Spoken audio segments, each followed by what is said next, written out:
Oke, Ya, oke, selamat pagi Bu. Perkenalkan kami dari kelompok 4 ingin mempresentasikan hasil dari kinerja database kami yang berhubungan dengan SDG 8. Nah, tapi sebelum itu, perkenalkan dulu nama aku Aditya Irfan Bangsara. nama aku Alois Gamer Barus. Namaku Budiawan Prasojo. Aku di Fatal Putra Melia. Nah, baiklah, baiklah. Selanjutnya akan dilanjutkan oleh partner saya. Nah, pertama pendahuluan yaitu satu latar belakang. Nah, ekspor dan impor itu merupakan komponen penting dalam pembentukan produk domestik bruto atau PDB suatu negara. Nah, fluktuasi kedua nilainya itu secara langsung mencerminkan dinamika perekonomian nasional. Nah, dalam konteks Sustainable Development Goals atau SDG yang kami pilih tadi yaitu adalah SDG 8, yaitu menekankan pertumbuhan ekonomi yang berkelanjutan. Nah, analisis terhadap pergerakan ekspor dan impor secara berkala menjadi hal yang krusial gitu. Oleh karena itu diperlukan kajian terhadap data ekspor dan impor nasional terjadi secara bulanan ya pada tahun 2025 ini untuk melihat sejauh mana aktivitas perdagangan internasional dapat mendukung pertumbuhan ekonomi Indonesia yang stabil dan berkelanjutan. Nah, selanjutnya rumusan masalah, kami itu mendapat 4 rumusan masalah yaitu pertama bagaimana tren ekspor dan impor nasional secara bulanan pada tahun 2025 dan kedua pada dampak kegiatan ekspor dan impor terhadap pertumbuhan ekonomi Indonesia. Ketiga, sejauh mana nilai tukar rupiah berpengaruh terhadap volume ekspor dan impor. Dan terakhir, apakah terdapat ketidakseimbangan perdagangan selama tahun 2005. Nah, untuk tujuannya kami itu empat juga, yaitu pertama mengukur peranan ekspor dan impor dalam pendukung pertumbuhan ekonomi yang berkelanjutan sesuai dengan SDG kita itu SDG 8 dan kedua menganalisis perkembangan ekspor dan impor nasional secara bulanan pada tahun 2025 dan selanjutnya mengidentifikasi dampak ekspor dan impor terhadap pertumbuhan ekonomi nasional dan terakhir mengetahui hubungan nilai tukar rupiah dengan nilai ekspor dan impor. Nah, untuk manfaatnya kami dalam penelitian ini kami mengatakan bahwa kami itu mampu memberikan manfaat mengenai perkembangan ekspor dan impor nasional dan diharapkan dapat mengidentifikasi pola dan tren perdagangan internasional Indonesia yang berguna sebagai dasar analisis ekonomi dalam menghadapi dinamika pasar global. Nah, selanjutnya database. Nah, ini untuk database kami pertama yaitu Analysis Forum atau UNF. Nah, berikut merupakan tabel awal nih di sini atau tabel original kami. Nah, pada tabel ini terdapat anomali yaitu insert, update, dan delete yang dimana pada anomali insert itu terdapat pada data ekspor bulan November. Ya, jadi data data impor itu belum ada, maka data itu tidak dapat dimasukkan secara lengkap ya. Nah, pada anomali anomali update terjadi pada nilai ekspor pada bulan Agustus yang perlu diperbarui karena salah, dan jika kita melakukan update hanya pada data ekspor maka terjadi sebuah ketidaksesuaian antara nilai ekspor dan impor pada bulan yang sama. Nah, pada anomali delete apabila kami itu menghapus atau user menghapus data impor pada bulan Januari, maka semua data ekspor yang tercatat pada bulan Januari itu juga akan terhapus jadinya.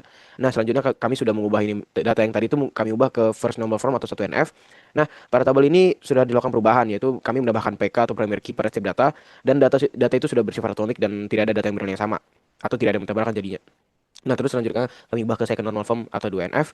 Nah, em, tabel ini terjadi lumayan banyak perubahan yaitu pertama kami memisahkan data bulan ke dalam tabel tersendiri yaitu tabel bulan itu sehingga nama bulan tidak tertulis berulang-ulang pada setiap data transaksi. Nah, terus kami menambahkan primary key atau PK pada tabel ID bulan yang tadi sebagai penanda unik setiap bulan. Nah, ketiga kami menambahkan foreign key atau FK pada tabel ID bulan tadi pada tabel transaksi untuk menghubungkan data transaksi dengan bulan terkait. Nah, selanjutnya form terakhir yaitu third normal form atau 3NF. Nah, pada tabel ini kami menghasilkan pemisahan data menjadi beberapa tabel yang saling terhubung. Nah, yaitu tabel bulan, transaksi ekspor dan impor dengan bentuk tabel yang sudah terstruktur. Setiap tabel sudah menyimpan data yang sesuai dengan fungsinya sehingga memberikan kemudahan pengolahan data. Nah, selanjutnya akan dilakukan oleh teman saya. Nah, kita masuk ke dalam hasil dari normalisasi bentuk ketiga. Nah, jadi kodian untuk hasil dari 3NF ini kita pakai select, from, dan join. Nah, join ini kita pakai untuk menghubungkan setiap tabelnya.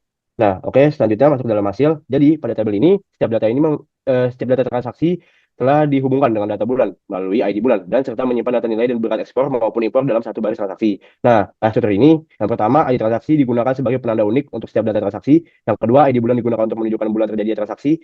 Yang ketiga, data ekspor dan impor sudah disusun secara jelas sehingga mudah dibaca dan dipahami. Sekarang kita masuk ke dalam gambar ERD-nya. Di sini kita menggunakan ERD model Crossfoot. Nah, yang dapat kita lihat pada gambar tersebut terdapat 4 tabel. Yang pertama itu ada bulan, transaksi, ekspor, dan impor.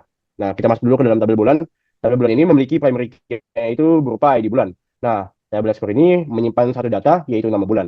Nah, dia ini terhubung dengan tabel transaksi. Jadi, dia memiliki satu kardinalitas yang dimana kardinalitas ini merupakan one to many. Jadi satu bulan dapat memiliki banyak transaksi. Nah, yang kedua itu transaksi. Transaksi ini memiliki primary key-nya itu berupa ID transaksi. Foreign key-nya berupa ID bulan. Nah, transaksi ini menghubungkan semua tabel. Jadi dia memiliki 3 kardinalitas, yaitu antara bulan dan transaksi, transaksi dan impor, dan yang terakhir adalah transaksi dan ekspor. Selanjutnya ke dalam ekspor. Nah, ekspor ini memiliki primary key-nya ini berupa ID ekspor. Dan foreign key-nya ini berupa ID transaksi. Nah, tabel ekspor ini menyimpan 2 data, yaitu nilai US dan berat kilogram barangnya. Dia ini memiliki satu kardinalitas. Jadi terhubung antara transaksi dan ekspor. Dan setiap transaksi ini memiliki satu data ekspor. Makanya menjadi one to one. Nah, masuk yang kata terakhir yaitu impor adalah primary key-nya adalah ID impor. Yang selanjutnya adalah foreign key-nya yaitu ID transaksi. Nah, tabel ini menyimpan dua data, yaitu nilai USD dan berat kilogram barang. Sama saja seperti tabel ekspor. Nah, jadi hubungannya itu antara transaksi dan impor, yaitu one to one. Dan berarti setiap transaksinya ini memiliki satu data impor. Oke, sekarang kita masuk ke dalam 10 function yang digunakan pada database. Function pertama yang kita gunakan adalah untuk mencari total nilai ekspor. Berikut merupakan codingannya. Jadi, kode ini membuat sebuah function SQL bernama total nilai ekspor. Nah, function ini menghitung total penjumlahan seluruh nilai ekspor dalam USD yang ada pada tabel ekspor. Jadi intinya, kalau function ini dipanggil, dia langsung ngasih total nilai ekspor keseluruhan tanpa mengubah data apapun. Nah, cara kerjanya yang pertama, database ini akan menjumlahkan semua kolom nilai ekspor USD. Yang kedua, hasilnya disimpan sementara di variabel total. Dan yang terakhir yaitu lalu nilai itu dikembalikan sebagai hasil function. Dan untuk selanjutnya akan dilanjutkan oleh partner saya. Nah, selanjutnya kita akan mencari rata-rata nilai ekspor. Nah, fungsi tujuannya buat apa? Jadi tujuannya itu untuk menghitung nilai rata-rata seluruh transaksi ekspor dalam satuan USD. Nah, cara kerjanya itu kayak gimana? Jadi fungsi ini menggunakan perintah average pada kolom nilai ekspor USD di tabel ekspor. Nah, data yang dihasilkan disimpan dalam variabel rata dengan tipe desimal agar presisinya terjaga. Nah, hasilnya seperti apa? Seperti yang terlihat pada contoh, fungsi ini berhasil menampilkan angka rata-rata ekspor sebesar 234 miliar sekian USD. Oke, lanjut ke untuk mencari total berat ekspor. Nah, tujuan dari fungsi ini untuk mengetahui total volume atau berat keseluruhan barang yang diekspor dalam satuan kilogram atau kilogram. Nah, cara kerjanya itu kayak gimana? Mirip dengan fungsi sebelumnya, namun di sini kita menggunakan agregasi sum pada kolom berat ekspor kilogram. Nah, hasilnya kayak gimana? Nah, dari eksekusi ini kita mendapatkan total berat ekspor sebesar 587 miliar kilogram. Nah, lanjut ke untuk mencari nilai ekspor per transaksi.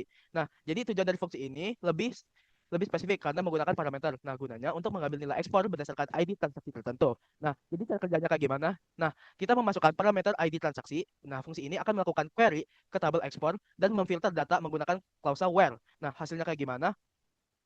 Untuk satuan ID transaksi tertentu, sistem berhasil menarik data nilai ekspor sebesar 2 miliar sekian USD. Nah, lanjut ke untuk mencari status neraca per transaksi. Nah, tujuan dari fungsi ini buat apa? Nah, jadi tujuannya itu untuk menentukan apakah suatu transaksi masuk kategori surplus atau defisit. Nah, cara kerjanya itu kayak gimana sih? Nah, jadi fungsi ini mengambil dua data sekaligus, yaitu nilai ekspor dan nilai impor berdasarkan ID transaksi. Nah, kemudian dia akan menggunakan logika if dan else. Nah, jika ekspor lebih besar daripada impor, maka statusnya surplus. Nah, jika tidak, maka statusnya defisit. Nah, jadi contoh hasilnya pada pengujian dengan ID transaksi T05, sistem memberikan hasil surplus yang berarti nilai ekspor pada transaksi tersebut lebih besar dibandingkan nilai impornya. Oke, selanjutnya akan dijelaskan oleh partner saya. Oke, untuk mencari nilai impor terbesar, function ini digunakan untuk mencari nilai impor terbesar yang tersimpan di dalam database. Sistem ini mengambil nilai tertinggi dari kolom nilai impor sehingga kita bisa langsung mengetahui bulan nilai impor paling besar. Untuk hasilnya bisa dilihat di sini. Oke, lanjutnya. Lanjutnya, mencari nilai terkecil impor. Function ini berfungsi untuk mencari nilai impor terkecil. Dengan function ini, kita bisa melihat nilai impor terendah tanpa harus menulis query berulang. Untuk hasilnya, bisa lihat sendiri. Lanjutnya, eh, total nilai ekspor per bulan. Function ini digunakan untuk menghitung total nilai ekspor pada bulan tertentu. Function menerima input ID bulan lalu menjumlahkan seluruh nilai ekspor yang terkait dengan bulan tersebut. Untuk hasilnya bisa dilihat cuma transaksi impor 10. Lanjutnya, untuk total nilai impor per bulan, function ini hampir sama dengan sebelumnya, tetapi digunakan untuk menghitung total nilai impor per bulan. Data diambil dari tabel impor dan dihubungkan melalui tabel transaksi. Untuk hasilnya ya seperti ini, total ekspor per bulannya.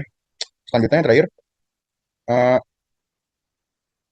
function terakhir ini digunakan untuk membantu proses analisis data, seperti perhitungan lanjutan atau record data. Dengan function ini, pengolahan data menjadi lebih rapi dan efisien.